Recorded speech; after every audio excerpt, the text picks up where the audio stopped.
अस्सलाम वालेकुम, मेरा नाम है चाहसेब हाशमी और यह है Toyota Corolla grand X 2025 model. ये गाड़ी ब्रांड न्यू है और पाकिस्तान में इसकी ये शेयर 2014 से आना शुरू हुई थी। 15 में ये गाड़ी प्रॉपर लॉन्च कर दी गई थी और ये गाड़ी अब तक आ रही है। इसमें मेजर रिफाइनमेंट्स की गई हैं कुछ, लेकिन इसका ओवरऑल जो इंजन, सस्पेंशन, वो सारा कुछ है ये पहले वाला ही चलता आ रहा है। क्या क्या इसमें चेंजेस की गई हैं और ये गाड़ी किस तरह से आज भी मार्केट में सर्वाइव कर रही है और इस गाड़ी की ड्राइव वगैरह कैसी है, ये सब मैं कवर करने वाला हूँ इस रिव्यू में। फिलहाल अगर बात की जाए इस गाड़ी की सबसे इंपॉर्टेंट चीज़ की तो वो है इसकी प्राइस। इसकी प्राइस 81,50,000 है और ये ब्रांड न्यू है। ब्रांड न्यू गाड़ी के प्राइस हर कुछ नई बात चेंज होती रहती हैं, तो एग्जैक्ट प्राइस जानने के लिए आप दिए गए नंबर पर कॉल कर सकते हैं। ये गाड़ी ब्रांड न्यू है और साइकिल मोटरस्पोर्ट के पास अवेलेबल है। अगर आपने इसके बारे में कोई भी इन्फॉर्मेशन लेनी है तो आप दिए गए नंबर पर कॉल तो कर सकते हैं या फिर आप साइकिल मोटरस्पोर्ट को विजिट भी कर सकते हैं, जो कि रावलपिंडी में DH2 के गेट 1 के ऑपोजिट लोकेटेड है। हमारी एक और ब्रांच भी है रावलपिंडी मरी रोड पे। Overall it's a good sedan and today I am going to review it.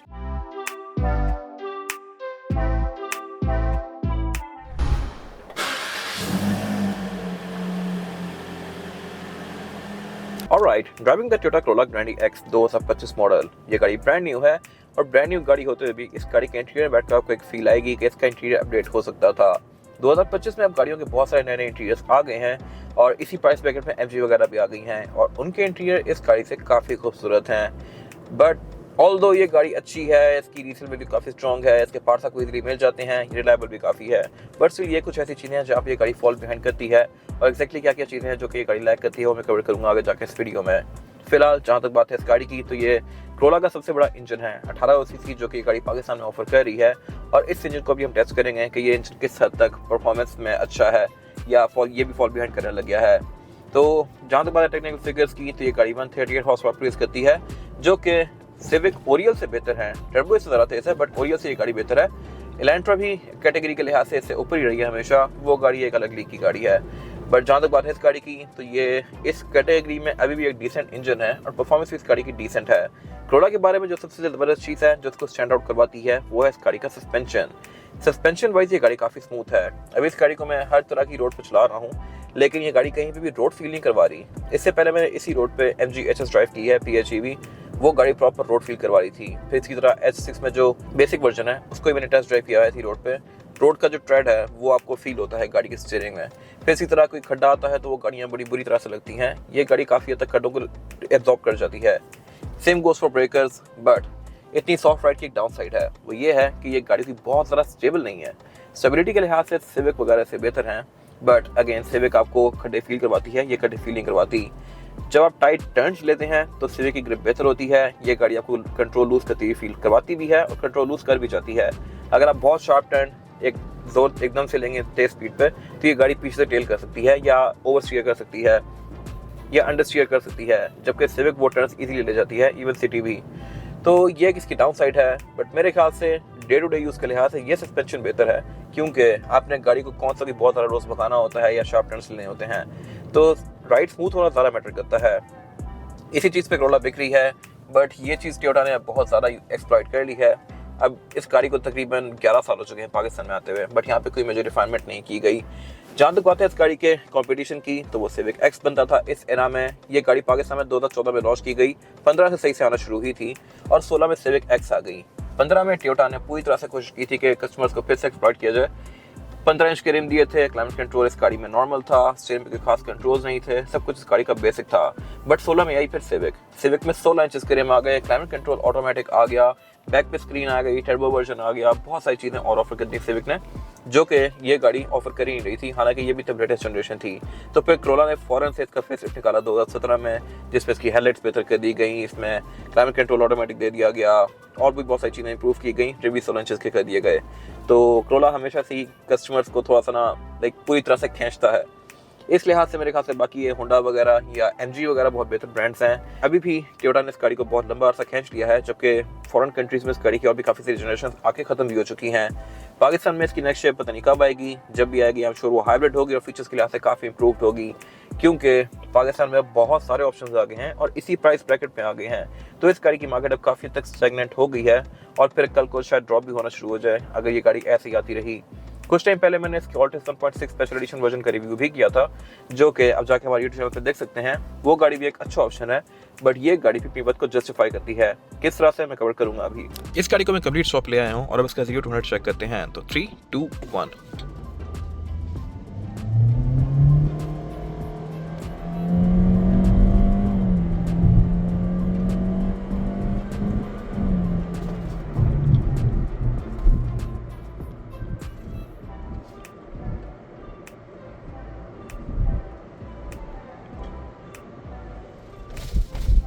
Breaker पर रिस्पॉन्स गाड़ी का काफ़ी हद तक स्मूथ होता है। अब कहने को ये ब्रेकर्स बड़े गंदे थे और इस पर मोस्टली गाड़ियाँ काफ़ी आवाज़ करती हैं, बट ये गाड़ी उनसे काफ़ी स्मूथ गुजरी है।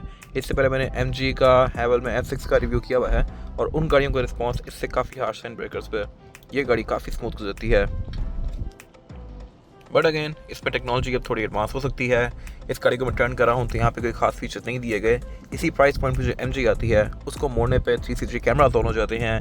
वो गाड़ी ब्लाइंड स्पॉट मॉनिटर्स में आपको बताती है कि कोई साथ ऑब्स्टिकल है या नहीं। पार्किंग सेंसर वगैरह उसके काफ़ी सारी चीज़ें इन मोशन होती हैं और काफ़ी सारी चीज़ें मिलकर आपको गाइड करती हैं। बट इस गाड़ी के केस में ये सीधी सीधी बस आप ड्राइव ही कर रहे हैं, गाड़ी कोई चीज़ आपको असिस्ट नहीं कर रही। तो यहाँ पे ये गाड़ी लैग बिहाइंड करती है और नेक्स्ट आने वाली कोरोला में होपफुली चीज़ें इंप्रूव कर दी जाएंगी। Alright, talking about the exterior of this car, looks के लिहाज से ये गाड़ी काफ़ी बार अपडेट की गई है, बट स्टिल अब ये थोड़ा सा फॉल बिहाइंड करने लग गई है, क्योंकि इस गाड़ी में बहुत सारा क्रोम है और अब क्रोम ही आउट फैशन हो गया है। क्योंकि मोस्टली नई गाड़ियाँ या तो पूरे एक्सटीरियर ब्लैक ऑफर कर रही हैं या फिर उनमें जो भी कलर्स हैं वो मैट में होते हैं। बेशक आप सिविक देख लें, वो पूरी फ्रंट से ब्लैक आती है, ब्लैक में वाइट आती है, वाइट में। और इसके अलावा एलेंट्रा देख लें तो उसमें मोस्टली चीज़ें सिल्वर हैं लेकिन वो मैट में हैं। तो इसमें काफ़ी सारा फ्लैशी क्रोम दिया गया है, बट फीचर्स यहाँ पे अभी भी ठीक हैं। हेडलाइट इस गाड़ी की है बाइजोन प्रोजेक्शन लैंप के साथ हैं, यहाँ पे DRL आती हैं और उसके अलावा फॉग लैंप भी इस गाड़ी के LED में है। पार्किंग सेंसर ना सिर्फ ऑफर करी है ना ही ऑफर करी है। फ्रंट कैमरा इसमें भी आता है, बाकी गाड़ियाँ भी ऑफर करी हैं। लुक्स के लिहाज से ये मोस्टली टोयोटास की तरह अडॉप्ट भी की गई है। फ्रंट पे ये ब्लैक वाला पोर्शन ऐड कर दिया गया है, बट इस गाड़ी में रेन सेंसिंग वाइपर्स भी आते हैं। ये चीज़ें मोस्टली गाड़ियाँ ऑफर नहीं करती, इसमें है। और जहाँ तक बात है इस गाड़ी की साइड प्रोफाइल की, तो यहाँ पहले डुअल VVT की बैजिंग आती थी। आई एम नॉट श्योर कि वो रिमूव क्यों की गई है, हालांकि टेक्नोलॉजी में कोई खास चेंज नहीं किया गया। इंजन अभी भी डुअल VVT आई है, सेम टू सेम वही इंजन है जो कि पहले आ रहा था, बट बैजिंग पे आई एम श्योर कि टोयोटा ने अब चीप आउट कर लिया है। बाकी इसके अलावा रिम इस गाड़ी में अपडेट किए गए थे 2021 में और ये नए वाले रिम्स हैं। साइड मिरर्स गाड़ी का ऑटो रिट्रैक्टेबल भी हैं, एडजस्टेबल भी हैं। और इसके अलावा इसमें एक चीज़ एक्स्ट्रा आती है, वो ये है कि आप इस मिरर को अगर एडजस्ट कर दें और रिवर्स लगाएं तो फिर ये मिरर आपके हिसाब से एडजस्ट भी होगा। ये चीज़ सिर्फ ऑफर नहीं करती। मिरर की जो रिवर्स का एडजस्टमेंट है ये ग्रैंडी ऑफर कर रही है। और इसमें फिर ये साइड स्कर्ट्स भी फेसलिफ्ट के बाद ही आना शुरू हुई थी, इनिशियली इसमें नहीं थी। और जहाँ तक बात है इस गाड़ी की एब्सोल्यूट साइड प्रोफाइल की, तो साइज के लिहाज से ये गाड़ी एक मिड साइज की सेडान है। ट्रेड कंपटीशन का सिविक और एलेंट्रा तो बनती ही है, लेकिन ये गाड़ी ग्राउंड क्लियरेंस के लिहाज से उन दोनों से बेहतर है और ड्राइव के लिहाज से भी उन दोनों से ही बेहतर है। इस तरह से ये सस्पेंशन इस गाड़ी में काफ़ी सॉफ्ट आता है। ये किसी भी इलाके में जाके खड्डों पे नीचे नहीं लगती। और इसके अलावा इसमें बैक पे अगर 2 से 3 लोग बैठ जाएं तब भी आप इस गाड़ी को ईजिली किसी भी ब्रेकर से क्लियर कर सकते हैं। सिविक 2 लोग बैठने के बाद नीचे लगती है। फिर ये गाड़ी है थोड़ी ऊंची, तो इसमें एंट्री और एग्जिट भी आसान है। आप इसमें ऑलमोस्ट अपनी हाइट पे ही जाके बैठ सकते हैं, जबकि सिविक में बैठने के लिए आप थोड़ा सा नीचे जाते हैं और उतरते टाइम भी आपको थोड़ा सा तंग करती है क्योंकि आपको काफ़ी नीचे से उठना पड़ता है। तो इस लिहाज से ये गाड़ी एक बेहतर ऑप्शन है, स्पेशली फॉर एल्डरली पीपल। और इसके अलावा ये गाड़ी सनरूफ भी ऑफर करती है। और जहाँ तक बात है इस गाड़ी के रेयर एंड की, तो ये भी इसका लुक्स के लिहाज से काफ़ी बार अपडेट किया गया है। ये मेरे ख्याल से लुक्स के लिहाज से खूबसूरत है। टेल लाइट्स में इसकी अगेन बहुत सारा क्रोम दिया गया है, बट अब ये LED स्ट्रिप इसकी एंड टू एंड कंटिन्यू करती है। प्री फेसलिफ्ट कार में टेल लाइट का बहुत बड़ा सारा पोर्शन खाली होता था और उसकी वजह मेरे ख्याल से ये थी कि इंटरनेशनली उस गाड़ी में रेयर फॉग आती थी, तो उसकी जगह यहाँ पे छोड़ी गई थी, बट पाकिस्तान में वो ब्लैक ही होती थी। तो अब ये टेल लाइट्स बहुत बेहतर हैं। और इसके अलावा X वाले वर्जन में इस गाड़ी का ये बम्पर भी काफ़ी ज़्यादा बोल्स्टर्ड कर दिया गया है। ये साइडों से बहुत एक्स्ट्रा निकला हुआ है और इसके बाद 16 इंच के भी छोटे लगते हैं।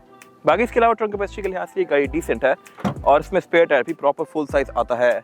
अब ग्रैंडी ये ट्रंक मैट भी ऑफर करती है जो कि पहले नहीं आता था। और इसमें एक और अच्छी चीज़ ये है कि इसके रेयर बेंचेस 60-40 के स्प्लिट के साथ हैं। इनको फोल्ड करके आप ट्रंक कैपेसिटी को और ज़्यादा स्पेशियस बना सकते हैं।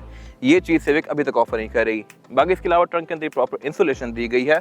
एक और सवाल जो मुझे बहुत सुनने को मिलता है एंड यूजर से, वो ये है कि ये गाड़ी लेना बेहतर ऑप्शन है या फिर ऑल्टिस 1.6 स्पेशल एडिशन लेना बेहतर ऑप्शन है। तो उसका आंसर ये है कि दोनों गाड़ियाँ अपनी जगह अच्छी हैं। स्पेशल एडिशन वजह ये है कि उसमें आप कुछ पैसे बचा लेते हैं और इसके अलावा छोटा इंजन है तो उस पर टैक्सेस कम पड़ते हैं। लेकिन लोगों का परसेप्शन ये होता है कि 18 सीसी क्यों लेनी है, वो फ्यूल भी ज़्यादा खाएगी और इतने पैसे एक्स्ट्रा बने क्या फ़ायदा। लेकिन फ़ायदा है। ये गाड़ी ऐसी बहुत सारी चीज़ें ऑफर करती है जो कि 1.6 स्पेशल एडिशन में नहीं आती, जैसा कि इस गाड़ी में तो पैडल शिफ्टर्स हैं, उसमें पैडल शिफ्टर्स नहीं है। फिर उसकी जो मल्टीमीडिया स्क्रीन है वो अल्पाइन की होती है, इसकी स्क्रीन डिफरेंट है और इसमें फीचर्स ज़्यादा आते हैं। फिर इसके साइड मिरर में एडजस्टेबल वाला फीचर है, वाइपर इसके रेन सेंसिंग है उसमें नहीं आते, और इसके अलावा इसमें और भी ऐसी बेशुमार चीज़ें हैं जो कि छोटी मोटी हैं, लेकिन जो बड़ी चीज़ें हैं वो इस गाड़ी के इंजन के अंदर हैं। एक तो इंजन ऑब्वियसली इटसेल्फ अच्छा खासा महंगा है और ये इंजन ज़्यादा पावरफुल है। एवरेज के लिहाज से दोनों गाड़ियां आसपास ही हैं, बेशक आप 1.6 में CVT ही क्यों ना ले लें, क्योंकि ये बॉडी काफ़ी बड़ी है और रिम भी 16 इंचेस के हैं, तो इसको सपोर्ट करने के लिए इंजन को काफ़ी पावर चाहिए और ये इंजन इस सेटअप के लिहाज से बिल्कुल परफेक्ट है। जबकि 1.6 वाली भी इसके आसपास की एवरेज देती है और बाकी गेयर शिफ्टिंग वगैरह के लिहाज से ये गाड़ियाँ ऑलमोस्ट सेम हैं। और जहाँ तक बात है गेयर्स की, तो ट्रांसमिशन अब इसमें भी और 1.6 में भी CVT ऑफर हो रही है। CVT एक अच्छी ट्रांसमिशन है डे टू डे कम्यूट के लिहाज से। वैसे ही ट्रांसमिशन काफ़ी बोरिंग होती है, लेकिन डेली यूज़ में ये अच्छी इस तरह से है कि एवरेज को मैक्सिमाइज करती है, और वो इस तरह से कि इसमें आम गेयर्स नहीं है। बार बार गाड़ी जो गेयर शिफ्ट करती है, लाइक पहला फिर RPM ऊपर जाकर दूसरे में जाएगी, फिर तीसरे में जाएगी, फिर चौथे में जाएगी, तो इस तरह से एक 60 या 70 की स्पीड तक पहुंचने के लिए RPM बार बार ऊपर जाता है। लेकिन CVT में ऐसा नहीं है। CVT में एक ही बेल्ट होती है जो कि 1.5 1.2 RPM पे ही रह के गाड़ी को 60 70 80 100 120 पहुंचा सकती है। तो ये मेरे ख्याल से एक अच्छी चीज़ है। और बोरिंग इस तरह से है ये क्योंकि इसमें कोई आपको फील नहीं आती, ये सिर्फ एक वैक्यूम क्लीनर की तरह ही शोर करती जाती है और गाड़ी उसी के साथ साथ तेज़ होती जाती है। लेकिन इसको इंटरेस्टिंग बनाने के लिए टोयोटा ने इसमें गेयर्स खुद ऐड किए हुए हैं, मतलब गेयर्स नहीं ऐड किए लेकिन गेयर्स की लिमिट्स के आसपास टोयोटा ने खुद इसके गेयर डिफाइन किए हुए हैं। और वो इस तरह से कि अगर आप इसको D1 में करते हैं तो गाड़ी 40-50 के आसपास आके ऑलमोस्ट लॉक ही हो जाएगी, इसकी स्पीड और ऊपर नहीं जा रही होगी, सिर्फ RPM ऊपर जा रहा होगा। फिर जैसे आप D2 में करते हैं तो फिर थोड़ी सी स्पीड ऊपर जाएगी और RPM खुद ही रेज हुआ होगा, और उसमें बेसिकली आप इस गाड़ी को भगा आसानी से सकते हैं। CVT का सबसे बड़ा ड्रॉबैक ये है कि अगर लेट्स सपोज आप इसको 120 140 भी ले जाके पाँव उठा लेते हैं एक्सीलेटर से, तो RPM इसका 1.2 पे आ जाएगा, और फिर आप अगर फुल रेस देंगे तो RPM आहिस्ता आहिस्ता ऊपर उठेगा और फिर ये गाड़ी उठना शुरू होगी। लेकिन मैनुअली चलाते हुए अगर आप इसको D3 में रख के आप 100 ले जाते हैं, तो जैसे ही आप रेस देंगे तो ये गाड़ी फौरन उठेगी मैनुअल गाड़ी की तरह। तो ये इसकी CVT की एक अच्छी चीज़ है। बाकी जहाँ तक बात है इस गाड़ी की ओवरऑल कैबिन इंस्टॉलेशन की, तो ये थोड़ी कम है एज कम्पेयर टू सिविक वगैरह। इसमें आपको बाहर की नॉइजेस थोड़ी फील होती हैं। अभी इस रोड पे जो छोटी मोटी ट्रैफिक चल रही है, मोटरसाइकिल गुजर रहे हैं आसपास से, उनकी आवाज़ मुझे अंदर आ रही है, जबकि मैं खुद एक सिविक यूज़र हूँ, तो उन चीज़ों की आवाज़ मुझे वैसे गाड़ी में नहीं आती, काफ़ी हद तक वो चीज़ कंट्रोल होती है। फिर इसके अलावा इसकी फ़ैन की आवाज़ भी थोड़ी ज़्यादा है एज कम्पेयर टू सिविक में ब्लोअर आते हैं। आई एम नॉट श्योर कि इसमें ब्लोअर हैं या पंखा है, लेकिन इसका शोर ज़्यादा है। सिविक के ब्लोअर की आवाज़ थोड़ी कम होती है। बाकी इसके अलावा रेडियो वेरिएंट इसमें ऑटो डिमिंग है। ग्रैंडी की स्क्रीन ऑल्टिस की स्क्रीन से डिफरेंट होती है, इसमें फीचर ज़्यादा हैं। और जहाँ तक बात है स्टीयरिंग व्हील की, तो ग्रैंडी में ये लेदर स्टिच्ड आता है, ऑल्टिस 1.6 में स्पेशल एडिशन के अंदर भी ये प्लास्टिक का होता है, तो यहाँ भी ये गाड़ी नंबर ले जाती है। ओवरऑल बिल्ड क्वालिटी के लिहाज से ग्रैंडी हर लिहाज से बहुत बेहतर है। फिर जैसा कि मैंने बताया इसमें वाइपर सेंसिंग है, हेडलाइट के कंट्रोल पर इसके फॉग के कंट्रोल्स भी आते हैं। इंटीरियर ये ब्लैक है जो कि आप एक्स्ट्रा पैसे पे करके ले सकते हैं, और इसी की मार्केट वैल्यू सबसे ज़्यादा है। ये गाड़ी सबसे जल्दी बिकती है। पर्सनली मुझे इसका बेज वाला रूम ज़्यादा पसंद है क्योंकि वो थोड़ा ब्राइट फीलिंग देता है, इसमें थोड़ी डल फीलिंग आती है स्पेशली रात को। और बाकी यहाँ पे स्पोर्ट मोड है, ट्रैक्शन मोड है, aux port, charging port, USB port, ये सब दिया गया है जो कि आपको डेली यूज़ में चाहिए हो सकता है। इसके अलावा जहाँ तक बात है रेयर पैसेंजर्स की सीटिंग कैपेसिटी की, तो क्रोला में सीटिंग कैपेसिटी पीछे बेहतर है एज कम्पेयर टू सिविक या एलेंट्रा। ये ज़्यादा खुली भी है और इसमें नीचे से टनल भी नहीं जा रही। सिविक में बैक पे टनल दी गई होती है जो कि उसके ऑल व्हील ड्राइव वर्जन के लिए होती है, और वो आम पाकिस्तान में तो यूज़ होनी नहीं है, बट स्टिल वो बैक पे बैठने वाले लोगों को तंग करती है, तो वो चीज़ में नहीं है, और मेरे ख्याल से ये इस लिहाज से एक बेहतर ऑप्शन है। बट जहाँ ये गाड़ी लैग करती है वो है इसमें बैक पे एमेनिटीज़। इसमें रेयर पैसेंजर्स के लिए एयरवेंट्स नहीं दिए गए जो कि एलेंट्रा भी ऑफर करती है और सिविक भी। इसमें रेयर पैसेंजर्स के लिए पावर आउटलेट आते हैं, सिविक वहाँ पे लैग करती है, उसमें बैक पावर आउटलेट्स नहीं आते। बाकी इसमें ISOFIX port, seat belt, child seat anchor, ये सब आते हैं। और इसमें जो एक और चीज़ बैक पे अच्छी है वो ये है कि इसके बेंचेस फोल्डेबल हैं। बाकी ग्रैंडी की छत जो होती है ये आम ऑल्टिस से डिफरेंट होती है क्योंकि इसमें लाइट्स ज़्यादा आती हैं। इसमें कंबाइंड 7 लाइट्स हैं, 2 यहाँ पे, एक सेंटर में, एक बैक पे, और फिर वेंट मिरर्स के लिए भी लाइट्स दी गई हैं अलग से। ये छत ऑल्टिस 1.6 स्पेशल एडिशन में ऑफर होती है।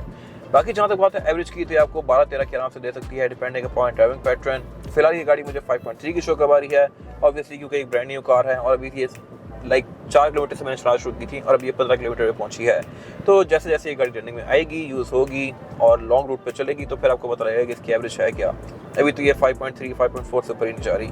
और जहाँ तक बात है इस गाड़ी के रिम्स की, तो ये भी इसके रिवाइज किए गए हैं 2021 में। 2017 में ये रिम 15 इंच से 16 इंच पे कन्वर्ट कर दिए गए थे, और उसके बाद अभी 2021 में इसके डिज़ाइन को चेंज कर दिया गया।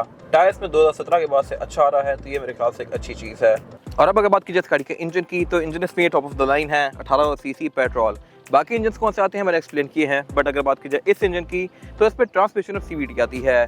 ये गियर शिफ्टिंग के लिहाज से काफ़ी स्मूथ होती है, और इसके और क्या बेनिफिट्स हैं मैंने अगेन टेस्ट ड्राइव में कवर किया था। परफॉर्मेंस के लिहाज से ये गाड़ी अच्छी है और आज की सिविक ओरियल को भी बीट कर सकती है अगर आप इसको सही से बढ़ने दो। बाकी इसके अलावा इसमें ABS, traction control, drive mode, ये सब आता है। एवरेज गाड़ी आपको तकरीबन 13-14 की आसानी से दे सकती है, डिपेंडिंग अपॉन ड्राइविंग पैटर्न। अगर आप इसको ज़्यादा फ्लोर करके चलाएंगे तो ये 11-12 भी देगी, प्यार से चलाएंगे तो 13-14, और इसके अलावा लॉन्ग पे गाड़ी 16-17 भी जा सकती है। ऑल्टेज 1.6 और इस गाड़ी की एवरेज करीब ही होती है।